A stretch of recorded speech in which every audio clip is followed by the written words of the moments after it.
Quand nous pensons aux Vikings, notre imagination se remplit d'images glorieuses. Des dracars à tête de dragon fendant les vagues de la mer du Nord, des guerriers aux regards féroces brandissant des haches et des bracelets d'or, des chants héroïques résonnant dans les salles en bois.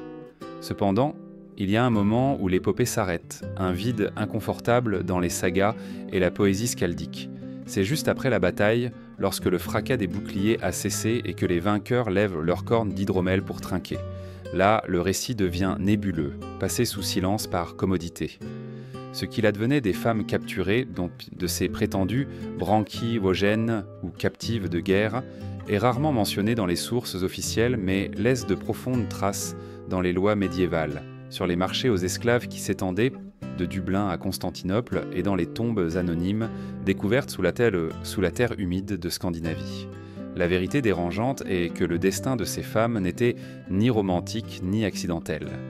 Il faisait partie d'un processus méticuleux, presque industriel, qui répondait à la logique de la guerre et de l'économie. Les chroniques anglo-saxonnes, les témoignages d'Ibn Fadlan sur les rives de la Volga et les codex juridiques nordiques révèlent qu'après le banquet de la victoire commençait un second acte, la chosification systématique des corps humains. La fête ne servait pas seulement à célébrer le sang versé, mais aussi à transformer la défaite de l'ennemi en une marchandise tangible. Des jeunes femmes, transformées en butin, en monnaie d'échange, en ressources exploitables. En l'an 971, bien avant le célèbre Stamford Bridge de 1066, une autre bataille eut lieu dans le Yorkshire, sur les rives de la rivière Derwent. Là, les hommes du roi Edgar vainquirent les envahisseurs normands. 43 navires furent incendiés, mais la véritable récompense n'était ni l'argent ni l'or. C'était là les femmes arrachées au village de l'intérieur, mentionnées dans la chronique de Northumbrie comme féminine captiva. 18 noms ont survécu dans les registres, tous liés à des âges fertiles, jeunes ou en âge de procréer. Après la bataille, un banquet de 3 jours commença. La fête narrée dans les sagas omet délibérément ce que ces femmes ont enduré en silence. Ce silence n'est pas fortuit. Les sociétés ont tendance à couvrir de mythes ce qu'il est insupportable de reconnaître. L'héroïsme a besoin de poésie, pas de sang ni de cris. De même qu'aujourd'hui, la violence est maquillée dans les discours officiels, les Vikings ont aussi tissé un voile de noblesse pour cacher la brutalité de leur machinerie. Ce qui est enregistré dans les lois et dans les vestiges archéologiques est plus révélateur que n'importe quel chant. Un système où les femmes captives étaient un inventaire vivant, des pièces d'un engrenage économique et social qui soutenait l'expansion nordique. Et c'est ici qu'émerge une réflexion qui nous concerne aujourd'hui. Combien de fois nos sociétés contemporaines, à l'instar des sagas vikings, effacent-elles les épisodes les plus sombres de leur histoire pour préserver une identité glorieuse ? Combien de guerres modernes sont-elles racontées sous l'angle de la stratégie et de la géopolitique, omettant les violences exercées sur les corps des plus vulnérables ? Le schéma de dissimulation semble universel. L'indicible est passé sous silence, l'inconfortable est déguisé. Dans ce récit, nous nous aventurerons dans cette zone interdite, ce qui se passait après le toast, quand la musique s'éteignait et que la nuit tombait sur les camps. En suivant les traces des d'os brisés, de marques de chaînes, de clauses légales et de témoignages de voyageurs, nous reconstituerons un système sombre, méthodique et profondément humain dans sa cruauté. Car le banquetrat de la victoire ne se terminait pas par des rires ni des chants. C'était à peine le début d'une machinerie d'asservissement qui transformerait les captives en propriétés, en marchandises et en symboles de pouvoir. La bataille se termine à l'aube. La fumée flotte encore sur le champ et les corps tombent en silence dans l'herbe imbibée de sang. Il n'y a pas de temps pour les cérémonies ni les longues négociations. Les navires doivent lever l'ancre à midi et l'équipage connaît bien le protocole. Commence alors la sélection, un processus rapide et impitoyable qui déterminera l'avenir de chaque captive. Les chroniques d'Oxelon de Dublin de l'an 974 sont précises. Les femmes choisies devaient avoir entre 12 et 25 ans. Trop jeunes, elles ne survivirent pas au voyage en mer. Trop âgées, leur valeur sur le marché s'effondrait. C'était une tranche cruelle, délimitée par l'utilité reproductive. Les captives qui en étaient exclues étaient immédiatement vendues à des marchands secondaires ou exécutées sans cérémonie. En quelques heures, la vie d'une personne était réduite à un calcul de risque et de rentabilité. Le voyageur arabe Ibn Fadlan, témoin des coutumes des Russes sur la Volga en 922, a décrit froidement l'inspection. 3 hommes examinaient chaque corps. Ils vérifiaient la dentition, palpaient la tension des muscles, observaient les signes de fertilité. Une analyse médicale improvisée, mais orientée vers la maximisation des profits. Celles qui passaient timbrement l'épreuve étaient marquées à l'ocre rouge sur le front, symbole de propriété. Cette tache n'était pas un ornement rituel, c'était une sentence. Cela signifiait qu'elle survivrait, du moins pour le moment. L'anthropologie moderne reconnaît dans ces gestes un schéma commun aux sociétés esclavagistes. Le corps réduit à une marchandise évaluée comme du bétail. Les Vikings, malgré leur image de guerriers indomptables, opéraient avec une logique économique étonnamment rationalisée. La sélection n'était pas une improvisation brutale, mais un mécanisme affûté pour approvisionner le commerce humain. Le détail de l'ocre est révélateur. Il ne s'agissait pas seulement d'identifier la possession, mais d'introduire une composante symbolique. Le front, endroit visible, transformait la femme en un objet marqué devant tous, la privant d'identité et la plongeant dans un nouveau rôle, être butin, être trophée. La couleur rouge associée au sang et à la vie acquérait une nuance ironique et macabre, la fertilité signalée pour être exploitée. Si nous l'abordons sous l'angle psychologique, la rapidité du processus répondait aussi à un autre besoin, la dépersonnalisation. Moins on passait de temps à voir la captive comme un être humain, plus il était facile de la traiter comme une marchandise. Une stratégie de distanciation morale qui résonne dans les pratiques modernes de traite des êtres humains, où la bureaucratisation et la hâte agissent comme une anesthésie émotionnelle pour les auteurs. Lors de ces inspections, la ligne entre la vie et la mort était aussi fine qu'un cheveu. Une cicatrice visible, une dent cassée, un signe de maladie pouvait signifier la condamnation immédiate. La sélection était en substance un rituel de déshumanisation. Chaque femme n'était plus fille, sœur, épouse ou paysanne. Elle devenait un inventaire vivant, étiqueté pour un destin qu'elle ne pouvait contrôler. Une fois sélectionnées et marquées, les captives d'Eto étaient conduites vers les navires. Elles ne voyageaient pas libres et ne se voyaient accorder aucune dignité. Les fouilles en appel les foins du célèbre navire de Gokstad, en Norvège, ont révélé des anneaux de fer fixés directement aux planches du sol. Chaque anneau correspondait à une cheville enchaînée, un système d'attache conçu non pour des marchandises inertes, mais pour des corps humains vivants. 24 anneaux, 24 prisonnières. Un calcul exact, presque comptable, de la capacité du navire comme s'il s'agissait d'une cellule flottante. Les chaînes avaient une mesure calculée, assez courte pour empêcher la femme de se tenir debout, mais assez longue pour qu'elle puisse bouger avec le roulis du navire et ne pas mourir par étranglement ou écrasement. Le musée maritime de Norvège a reproduit cette disposition avec des volontaires modernes et les résultats ont été effrayants. Après 6 heures, les sujets pouvaient présenter de graves problèmes circulatoires. Après 12 de Norprelis en 7 heures, des lésions nerveuses permanentes commençaient à apparaître. Et les voyages de Dublin à Bergen pouvaient durer au moins 4 jours par beau temps. Le transport était un supplice physique et psychologique. L'alimentation consistait en une ration quotidienne de bouillie, rance ou de poissons en décomposition, juste assez pour maintenir en vie le chargement. L'eau était délibérément rationnée. Ce n'était pas de la négligence, mais une stratégie, maintenir les captives faibles, incapables de résister ou de se jeter par-dessus bord.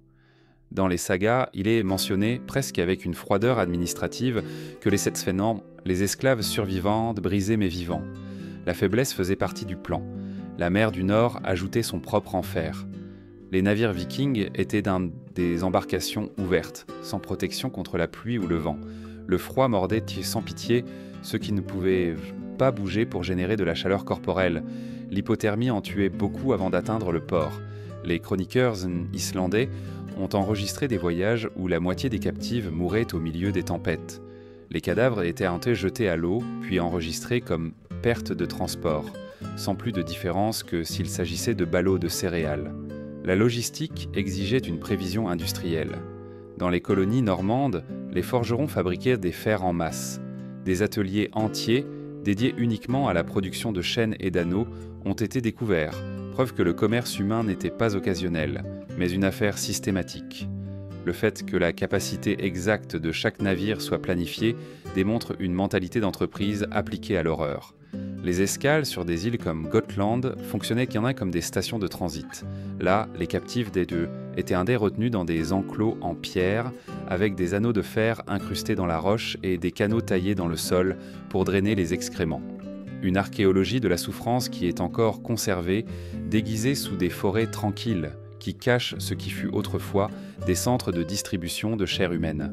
Ce qui est terrifiant, c'est de reconnaître dans cette logistique des schémas qui perdurent dans la traite des personnes modernes.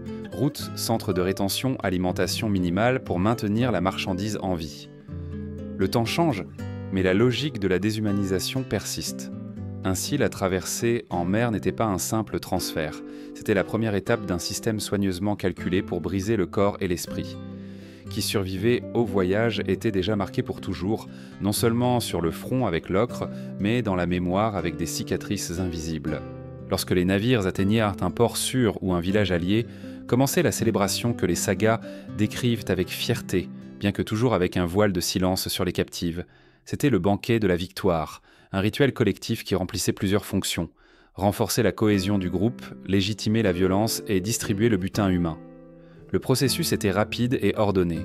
Les femmes capturées n'étaient pas distribuées au hasard. Le jarl, seigneur de plus haut rang, choisissait en premier. Ensuite, les capitaines de navires selon leur prestige au combat. Enfin, les guerriers ordinaires tirèrent au sort pour se partager ce qui restait. C'était une répartition hiérarchique qui rappelait à chacun sa position dans la pyramide du pouvoir. Les captives n'avaient enfant ni voix ni choix, beaucoup ne comprenaient même pas la langue de leurs ravisseurs. Ce n'était qu'après cette répartition que commençait la véritable fête. Ibn Fadlan décrit la séquence des toasts. Le jarl buvait le premier, puis les capitaines, ensuite les hommes selon leur âge et leur réputation. Entre chaque tour, chaque guerrier racontait ses exploits. Qui avait tué le premier, qui avait montré le plus de courage ou qui avait fléchi. C'était un théâtre du pouvoir, où la mémoire de la bataille se répétait et se fixait comme une vérité partagée. Pendant ce temps, les femmes restaient enchaînées, silencieuses, obligées de témoigner de l'égorgement de leurs propres vaches, de la cuisson du grain de leur village, de la transformation des ustensiles de leur temple en casseroles profanes. Adam de Brême raconte que, après le pillage d'un monastère, les Vikings cuisinaient de la viande dans des calices sacrés. Ce n'était pas une simple provocation, c'était un message de domination absolue, une profanation calculée pour briser non seulement les corps, mais aussi les croyances. Ce qui se passait ensuite ne peut être confondu avec un mariage ou une union reconnue. Les codes juridiques d'Islande, de Norvège et du Danemark sont clairs. La relation entre un homme libre et une captive ne constituait pas un mariage légitime. Les enfants nés de ces unions étaient exclus de l'héritage. Les femmes restaient en soi des propriétés. Elles pouvaient en être vendues, échangées ou tuées sans conséquences légales. La seule restriction était économique. Tuer la captive d'un autre homme était considéré comme un dommage à son patrimoine et non comme un homicide. Cette structure légale révèle la logique du banquet. Et il ne s'agissait pas d'amour ni de désir incontrôlé, mais d'institutionnaliser la violence. La distribution méthodique évitait les disputes internes. En assignant une captive à chaque guerrier, on empêchait que les rivalités pour le contrôle des femmes ne fracturent l'unité du groupe. L'exploitation devenait organisée, presque réglementée, comme une entreprise qui régule la propriété de ses actifs. Du point de vue de la psychologie sociale, ce rituel avait une dimension encore plus sinistre. Le banquet était une cérémonie d'initiation à la violence collective. Manger, boire et raconter des exploits devant des femmes enchaînées consolidait un lien de complicité entre les guerriers. Chaque participant était impliqué, sans possibilité de remettre en question, pris dans le réseau d'un crime partagé. C'était un pacte de silence tissé d'hydromel et de sang. Aujourd'hui, nous pouvons reconnaître des échos de cette dynamique dans d'autres contextes. Des armées modernes qui célèbrent des victoires en humiliant des prisonniers, des gangs qui marquent leur unité par des actes de violence partagés. Le mécanisme est le même. La violence est ritualisée, elle devient un langage de pouvoir, une condition d'appartenance. Ainsi, le banquet de la victoire n'était pas seulement un festin. C'était une machinerie symbolique conçue pour réaffirmer la hiérarchie, naturaliser l'exploitation et transformer la violence sexuelle en un acte collectif légitimé par la coutume. Les sagas le racontent avec la fierté des guerriers, les chroniques silencieuses nous rappellent un moment ce qui se passait réellement. Une chorégraphie de domination qui transformait les captives en trophées d'avivants, tandis que les vainqueurs levaient leur coupe vers les dieux. L'aube après le banquet n'apportait pas de gueule de bois de joie, mais des décisions pratiques. Les captives mortes pendant la nuit étaient jetées à l'eau ou enterrées dans des fosses communes sans nom. L'archéologie confirme ces récits. En 1994, des fouilles à Turid, Reykjavik, ont découvert une fosse contenant 11 squelettes féminins. Ils présentaient un foccard des fractures teintes du crâne, des coupures aux côtes et aux vertèbres, des signes clairs de mort violente. Aucun trousseau, aucun rite funéraire, juste de la terre froide recouvrant des corps jetés. Celles qui survivaient attendaient un autre destin, être transportées vers des colonies scandinaves ou vendues sur les marchés aux esclaves. Certaines arrivèrent en Islande lors de la colonisation, entre 870 et 930, devenues propriété de familles normandes. Les registres du Landnámabók en mentionnent des dizaines par leur nom, toujours comme des biens, jamais comme des femmes libres. D'autres étaient reconduites vers les grands centres de commerce, Dublin, Edeby, Jorvik. Là, le corps humain devenait un chiffre de marché. Les chroniques monastiques irlandaises conservent des listes de prix. Une jeune femme en bon état pouvait coûter entre 6 et 12 pièces d'argent selon la saison et l'offre. Pour comparer, une bonne épée valait 8, un cheval de guerre 20. Le message est brutal. La vie d'une femme captive valait moins qu'un animal de combat, à peine plus qu'un outil. Le marché fonctionnait toute l'année, avec des pics à la fin de l'été, lorsque la saison des incursions se terminait et que les marchands disposaient d'un grand stock humain. La demande ne venait pas seulement des Vikings. Des nobles francs acquéraient des esclaves comme servantes domestiques, confiant que, étant étrangères, elles ne pourraient pas s'échapper vers leur terre natale. Des seigneurs anglo-saxons les employaient ensemble dans des domaines éloignés. Même des royaumes chrétiens achetaient des captives, malgré les interdictions canoniques, le justifiant par un subterfuge légal. Il était seulement et très interdit d'asservir d'autres chrétiens, pas les païens capturés. La foi s'adaptait à l'économie. Les routes de distribution étendaient en seul cauchemar jusqu'aux confins de l'Europe. Une femme capturée en Irlande pouvait finir dans une cuisine byzantine, dans une ferme franque ou dans une ferme norvégienne. Le déracinement absolu empêchait toute fuite. L'anthropologie contemporaine parle de aliénation totale. L'identité arrachée à la racine, les liens détruits, la géographie transformée en prison. Quelques captives, après des années d'esclavage, parvenaient à s'intégrer dans des mariages légaux, lorsqu'un propriétaire décidait de les libérer et de les épouser pour légitimer des enfants ou renforcer des alliances. Mais c'était des exceptions coûteuses. Elles impliquaient des processus légaux, des dépenses, et le risque d'accorder des droits à celle qui avait été une propriété. La plupart restaient des marchandises, circulant de main en main comme des objets. L'aube, par conséquent, était le rappel le plus cruel de la logique viking. Ce qui avait commencé comme une conquête guerrière se transformait en affaire. La bataille n'était que la première étape. Le véritable gain était sur le marché de la chair humaine. Dans ce système, le sang versé au combat était moins précieux que les corps enchaînés prêts à la vente. Le destin des captives ne s'arrêtait pas au marché. Même celles qui survivaient et étaient achetées devaient en faire face à un cadre légal, conçu pour perpétuer leurs conditions de propriété. Les codes scandinaves médiévaux, des lois islandaises, au statut bellarme norvégien et danois, s'accordaient sur un point essentiel. Une femme captive ne pouvait jamais être considérée comme l'épouse légitime de son propriétaire. Si des enfants naissaient de ces unions, ils étaient pris au piège d'une catégorie intermédiaire, ni pleinement libre, ni complètement esclaves. Ces enfants connus sous le nom de nés en captivité, pouvaient ni porter des armes ou posséder de petites propriétés, mais étaient privés d'hériter de leurs parents. On leur refusait le droit de témoigner lors de procès importants. Leur marque d'origine les accompagnait toute leur vie. Ils étaient, en essence, une classe subordonnée qui incarnait la mémoire vivante de l'esclavage de leur mère. En termes modernes, nous pourrions parler d'une caste imposée par la violence, institutionnalisée dans la lettre de la loi. L'impact psychologique et social était dévastateur. Les femmes libres des communautés normandes savaient parfaitement ce qui arrivait aux ennemis aux vaincus. Elles voyèrent les captives vivre dans des maisons voisines, effectuer des travaux forcés enchaînés dans des pièces sans fenêtres. Ce spectacle fonctionnait comme un avertissement silencieux. Perdre une bataille signifiait perdre la liberté, perdre son nom, perdre même le droit de décider pour ses propres enfants. La menace constante influençait les négociations matrimoniales, les alliances entre clans et la conduite quotidienne des femmes libres. Les fouilles archéologiques confirment ces dynamiques.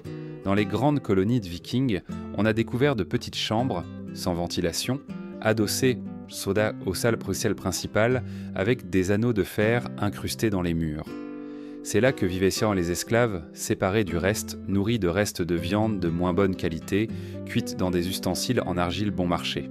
Les fosses d'herbe et fosses à déchets montrent un schéma clair. Les esclaves recevaient moins et moins bonne nourriture. La ségrégation n'était pas seulement légale et sociale, mais aussi matérielle, inscrite dans chaque aspect de la vie quotidienne. Le rôle économique des captives était immense. Un monastère pillé pouvait rapporter 20 livres d'argent en trésor, mais 30 femmes captives valaient l'équivalent de 120 livres sur le marché. L'arithmétique était simple, les personnes rapportaient le plus de bénéfices que l'or. Ce calcul froid explique pourquoi les incursions contre les civils, femmes et enfants inclus, sont devenues si fréquentes. La violence sexuelle et l'esclavage n'étaient pas des excès incontrôlés, mais des rouages centraux de l'économie viking. Le droit canonique de l'Église tentait d'imposer des limites. Il interdisait aux chrétiens de posséder d'autres chrétiens. Mais cette règle n'offrait pas de protection réelle, car il suffisait d'étiqueter une captive comme païenne pour légitimer son asservissement. Le droit séculier, quant à lui, classait les esclaves selon leur origine, débiteurs, criminels ou prisonniers de guerre. Ces derniers étaient les moins protégés, les plus exploités. Le système juridique non seulement tolérait l'esclavage, il l'organisait, le définissait et le renforçait. D'un point de vue philosophique, il s'agit de la réduction extrême de l'être humain à l'objet. Le corps féminin devient monnaie, outil reproductif, propriété transférable. Les enfants de ces unions sont marqués dès la naissance, condamnés à hériter du dénuement de leur mère. La loi, au lieu de protéger, consacre l'injustice. Ainsi, le cycle se perpétuait. La violence initiale de la bataille se transformait en structure sociale et en normes écrites. Ce qui a commencé comme une capture devenait un héritage de soumission. Et les enfants des captives, même en grandissant au sein de la société viking, ne pouvaient jamais échapper aux stigmates de leur origine. De temps en temps, les registres historiques mentionnent des épisodes de résistance. Une captive qui poignardait son ravisseur avec un couteau de cuisine, une autre qui tentait de s'échapper sous la pluie nocturne. Mais presque toujours le résultat était le même. La mort immédiate, transformée en exemple pour les autres. Les sagas islandaises racontent le cas de Hallgerdur Höskuldsdóttir, qui tua son oppresseur en l'an 968 et fut exécuté immédiatement. La leçon était claire. La rébellion n'apportait pas la liberté, seulement une fin plus rapide et plus douloureuse. L'hiver transformait la tragédie en quelque chose d'encore plus impitoyable. Pendant l'été, les captives étaient utilisées lors des célébrations, obligées au choix des travaux et soumises à la violence. En hiver, lorsque les ressources se faisaient rares, elles devenaient la partie la plus vulnérable de la maison. Elles dormaient dans les coins les plus froids, recevaient le bois de chauffage le plus rare et mangeaient les restes les moins nutritifs. La mortalité était très élevée, beaucoup ne survivaient pas à leur première saison froide. C'était une sélection naturelle cruelle, où seules les plus fortes parvenaient à résister. Cependant, même dans cet enfer, il existait des fissures d'ambiguïté. Certains enfants de captives, s'ils faisaient preuve de courage au combat, pouvaient monter dans la hiérarchie et atteindre une certaine liberté. La société viking, si rigide dans ses codes, montrait une faille de mobilité basée sur la violence. L'épée pouvait ouvrir un chemin que le sang fermait. Mais même ces hommes portaient hantés pour toujours le stigmate de leur origine.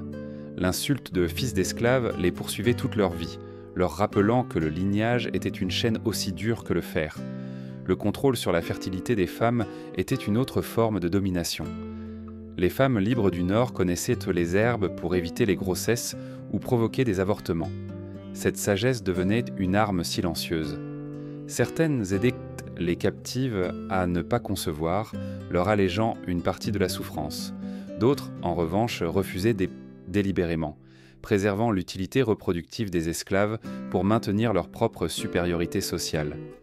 C'était une biopolitique primitive, le pouvoir exercé directement sur les corps, décidant qui devait engendrer et qui devait se flétrir. Du point de vue moderne, nous pouvons y voir un parallélisme troublant. L'instrumentalisation du corps féminin comme ressource de guerre n'a pas disparu avec les Vikings. Des siècles plus tard, dans les conflits contemporains, le contrôle de la reproduction reste un champ de bataille invisible. Ce qui au Xe siècle se faisait avec des herbes et des superstitions se discute aujourd'hui dans les parlements et les tribunaux, mais la logique sous-jacente demeure, le corps de la femme comme terrain de pouvoir. Dans l'obscurité des hivers scandinaves, les captives faisaient face à un dilemme atroce. Résister signifiait mourir, se soumettre signifiait survivre un peu plus. Et chaque décision, chaque silence, était absorbé par un système qui avait transformé la violence en coutume et la biologie en chaîne. Le commerce des captives n'était pas improvisé. Il fonctionnait comme un réseau bien structuré avec des routes, des saisons et même des préférences de marché. Le chemin oriental, suivant la Volga vers Constantinople, favorisait les jeunes femmes capables de résister à de longs voyages fluviaux. Le chemin occidental, vers l'Irlande et la Grande-Bretagne, exigeait des corps plus résistants à la mer agitée du Nord. Chaque trajet sélectionnait sa propre marchandise humaine, comme s'il s'agissait de produits adaptés aux clients. L'apparence physique est devenue un critère de valeur. Les chroniques monastiques et les registres commerciaux décrivent comment les femmes blondes et grandes atteignaient des prix élevés sur les marchés méditerranéens, où l'exotisation faisait partie du désir. En revanche, à Catalan, les captives celtes, aux cheveux foncés, se vendaient sans mieux dans les colonies scandinaves, considérées comme plus aptes aux travaux domestiques ou agricoles. Le corps féminin se transformait ainsi en une étiquette d'origine, une marque régionale comparable à la valeur d'un vin ou d'un tissu. Le système de marquage au fer rouge complétait la déshumanisation. Chaque groupe de guerriers avait son symbole. Un corbeau pour les dévots d'Odin, un marteau pour les partisans de Thor, des figures géométriques simples pour les bandes mineures. Des fouilles à Coppergate, York ont révélé des squelettes féminins avec des cicatrices sur les os, des bras et des épaules, preuve que les marques de feu étaient vraiment si profondes qu'elles laissaient enfader les traces même après la mort. C'était des tatouages de fer, visibles même sur les restes carbonisés. Le calendrier des pillages suivait une logique économique. Les attaques de printemps permettaient d'utiliser les captives pendant l'été et de les vendre avant l'hiver. Celles d'automne, en revanche, visèrent à les transférer immédiatement vers les marchés du sud, où le climat plus chaud augmentait les chances de survie. En hiver, lorsque les traversées étaient plus dangereuses, de nombreuses captives étaient maintenues dans des colonies locales, condamnées aux travaux forcés jusqu'à la saison commerciale suivante. Les évasions sont rares, mais les sources racontent des châtiments exemplaires. Dans la saga des hommes de Laxardal, 3 captives écossaises tentèrent de s'échapper en Islande vers l'an 901. L'une fut mutilée au talon d'Achille pour l'empêcher de courir à nouveau. Une autre fut marquée au visage comme un avertissement visible.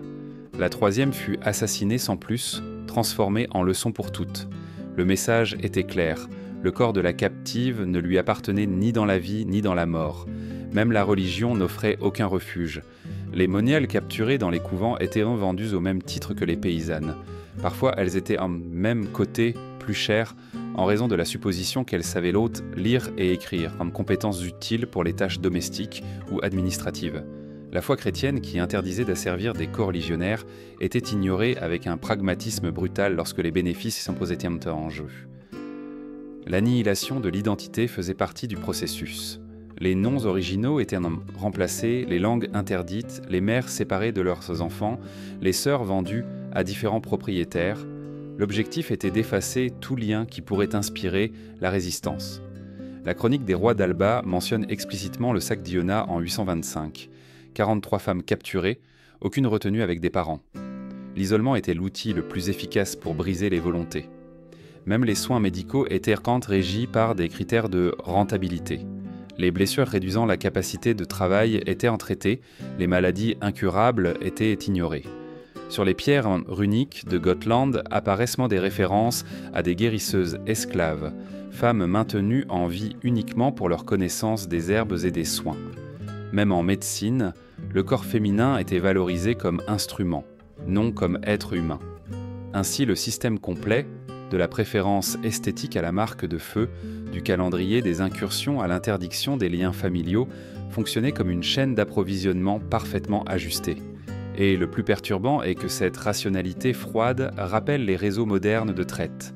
Adaptation aux clients, contrôle de l'identité, châtiment exemplaire et usage calculé de la violence. Un miroir lointain qui continue de nous renvoyer la même image sombre. Les traces de cette machinerie ne se limitent pas à une seule source. Les annales irlandaises mentionnent les mêmes pillages que les chroniques anglo-saxonnes. Les codes juridiques islandais coïncident en côte avec ceux de Norvège dans la classification des esclaves et l'exclusion des enfants de captives. Les fouilles dans les colonies Kikoni Viking montrent des anneaux dans les murs, des pièces Kikwae sans fenêtre et des restes de nourriture de seconde qualité, confirmant ce que les textes ne font que murmurer. Tout converge vers une même vérité. L'esclavage féminin n'était pas un excès isolé, mais un système structuré qui a perduré pendant des siècles. En 2019, une découverte à Ribe, Danemark, a ébranlé la communauté universitaire. Sous un centre commercial moderne, un radar de pénétration de sol a détecté une fosse massive contenant 64 squelettes féminins, tous âgés de 15 à 28 ans. Les os montraient d'enfance des marques de chaînes aux chevilles et aux poignets, preuves indéniables de captivité. Mais le plus inquiétant était que 12 de ces squelettes portaient des perles d'ambre typiquement scandinaves. C'étaient sans des femmes nordiques, réduites en esclavage par leurs propres compatriotes lorsque les pillages externes ne suffisaient plus à alimenter le commerce. Le système avait même dévoré les siens. Cette découverte oblige à reconsidérer la narration héroïque des Vikings. Loin d'être de simples guerriers en quête de gloire, ils furent aussi les architectes d'une économie basée sur la chair humaine. Un engrenage si lucratif qu'une fois les ennemis externes épuisés, il se retourna contre la propre communauté. Le paradoxe, c'est brutal.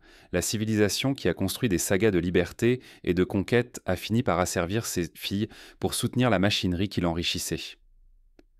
La réflexion transcende le médiéval. Actuellement, nous continuons de voir comment la traite des personnes s'organise avec une logique similaire.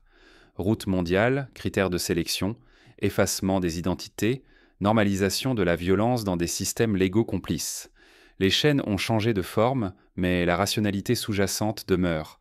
Les sagas se sont tubillonnes pour maintenir la gloire. Les chroniques ont parlé à voix basse. La terre, en revanche, ne ment pas. Os marqués, fer corrodé, fosses anonymes. C'est l'autre histoire viking, celle qui ne figure pas dans la poésie des héros. Et la question qui nous hante est inévitable. S'ils ont tué leurs horreurs au nom de la grandeur, que taisons-nous aujourd'hui sous nos propres sagas modernes ?